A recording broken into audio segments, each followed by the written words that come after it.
Hey there, tech enthusiasts.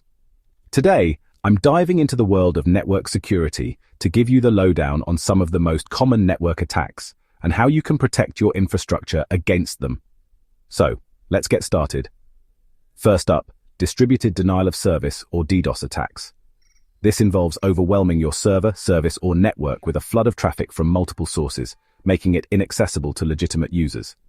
Use traffic filtering with firewalls and intrusion prevention systems to block malicious traffic. Rate limiting can also help by limiting the amount of traffic a server accepts over time.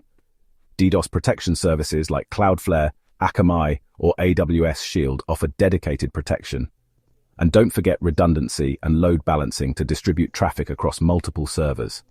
Next, let's talk about DNS poisoning.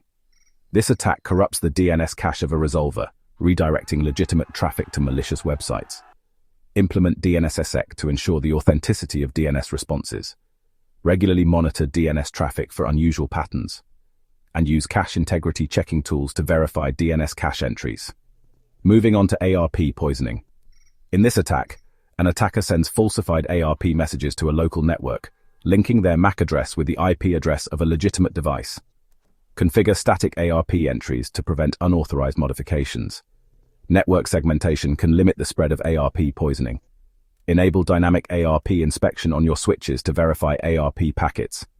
Now let's discuss domain hijacking.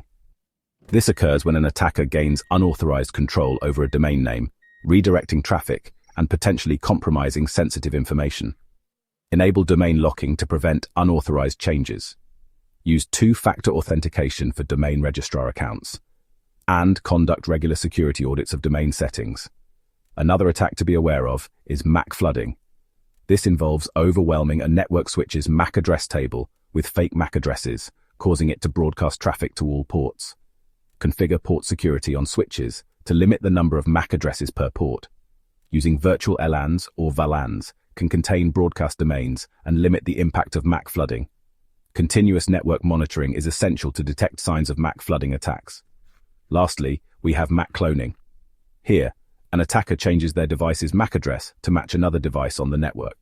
Use MAC address filtering to control which devices can connect to the network. Implement network access control solutions to enforce security policies. And use strong authentication mechanisms to ensure only authorized devices can access the network. And let's not forget the classic man-in-the-middle attack. This occurs when an attacker intercepts and possibly alters communication between two parties. Ensure communication channels use strong encryption protocols like HTTPS and SSL/TLS. Implement public key infrastructure to authenticate parties involved in the communication. Avoid using public Wi-Fi for sensitive transactions and use VPNs to secure connections. Add multi-factor authentication to user accounts for extra security. I hope this gives you a clear understanding of these network attacks and how to protect against them. If you have any more questions, drop them in the comments below. Thanks for watching and stay secure.